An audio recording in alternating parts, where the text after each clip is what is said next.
നമസ്കാരം, ബിഗ് ന്യൂസിലേക്ക് സ്വാഗതം. നിലമ്പൂർ ഉപതെരഞ്ഞെടുപ്പിൽ പത്രിക പിൻവലിക്കാനുള്ള അൻവറിന്റെ ഉപാധികളെ പരിഹസിച്ച് പ്രതിപക്ഷ നേതാവ് വി.ഡി. സതീശൻ. അൻവറിനുള്ള മറുപടി നാവിൻ തുമ്പിലുണ്ട്, എന്നാൽ അതിനൊന്നും താൻ മറുപടി പറയില്ല. മുക്കാൽ പിണറായി എന്ന പി.വി. അൻവറിന്റെ പ്രയോഗത്തിന് മറുപടിയില്ലെന്നും സതീശൻ പറഞ്ഞു. അൻവറുമായി ഇനി ഒരു ചർച്ചയുമില്ല, എല്ലാ വാതിലുകളും അടച്ചെന്നും UDF നേതാക്കൾ പറഞ്ഞിട്ടുണ്ടെന്നും സതീശൻ വ്യക്തമാക്കി. സംസ്ഥാനത്ത് നാളെ അവധിയില്ല. നാളത്തെ ബക്രീദ് അവധി ശനിയാഴ്ചത്തേക്ക് മാറ്റി. നാളത്തെ ബലിപെരുന്നാൾ അവധിയാണ് ശനിയാഴ്ചത്തേക്ക് മാറ്റി സർക്കാർ ഉത്തരവിറക്കിയത്.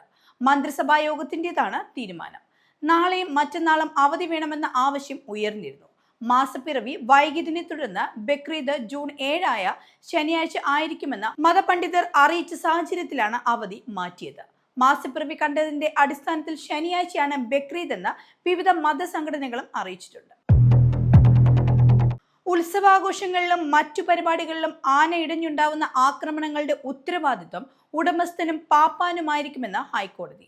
2008 കുറ്റിക്കാട് ക്ഷേത്രത്തിലെ ഘോഷയാത്രയിൽ ബാസൻ വിനയ് ശങ്കർ എന്ന ആനയുടെ ആക്രമണത്തിൽ പരിക്കേറ്റ് ചികിത്സയിലിരിക്കെ മരിച്ച വിൻസെന്റിന്റെ കുടുംബാംഗങ്ങൾ നൽകിയ ഹർജി പരിഗണിക്കുകയായിരുന്നു കോടതി. കേരള തീരപ്രദേശത്തെ കടലിൽ 52 ദിവസം ട്രോളിംഗ് നിരോധനം ഏർപ്പെടുത്താൻ മന്ത്രിസഭാ യോഗം തീരുമാനിച്ചു. ജൂൺ 10 മുതൽ 2025 ജൂൺ 31 വരെയാണ് നിരോധനം. ജൂൺ 9 അർദ്ധരാത്രി മുതൽ ജൂലൈ 31 അർദ്ധരാത്രി വരെ 52 ദിവസമാണ് ട്രോളിംഗ് നിരോധനം നടപ്പാക്കുക.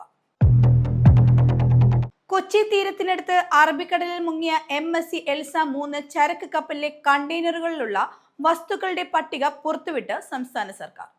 13 കണ്ടെയ്നറുകളിൽ കാൽഷ്യം കാർബൈഡാണ്, 60 കണ്ടെയ്നറുകളിൽ പോളിമർ അസംസ്കൃത വസ്തുക്കളും, 46 കണ്ടെയ്നറുകളിൽ തേങ്ങയും കശുവണ്ടിയുമാണ്, 87 കണ്ടെയ്നറുകളിൽ തടിയാണെന്നും സർക്കാർ വ്യക്തമാക്കുന്നു. BJP Ernakulam zonal president MA ബ്രഹ്മരാജിന്റെ മകൻ വാഹനമോഷണ കേസിൽ അറസ്റ്റ്. തിരിച്ചടവ് മുടങ്ങിയപ്പോൾ ഫിനാൻസ് കമ്പനിയിൽ ലേലത്തിൽ വിറ്റ് ജീപ്പാണ് അഭിജിത്തിന്റെ നേതൃത്വത്തിൽ മോഷ്ടിച്ചത്. ബ്രഹ്മരാജിന്റെ മകൻ അഭിജിത്ത് ഉൾപ്പെടെ 5 പേരെയാണ് നെടുങ്കണ്ടം പോലീസ് അറസ്റ്റ് ചെയ്തത്.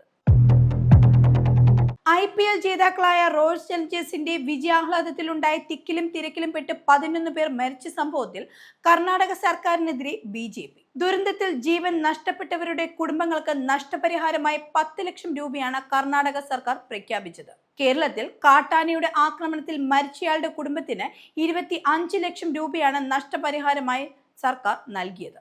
ബംഗളൂരു ദുരന്തത്തിൽ മരിച്ചവരുടെ കുടുംബങ്ങൾക്ക് 50 ലക്ഷം രൂപ വീതം നഷ്ടപരിഹാരം നൽകണമെന്ന് BJP കർണാടക സംസ്ഥാന പ്രസിഡന്റ് BY വിജയേന്ദ്ര ആവശ്യപ്പെട്ടു.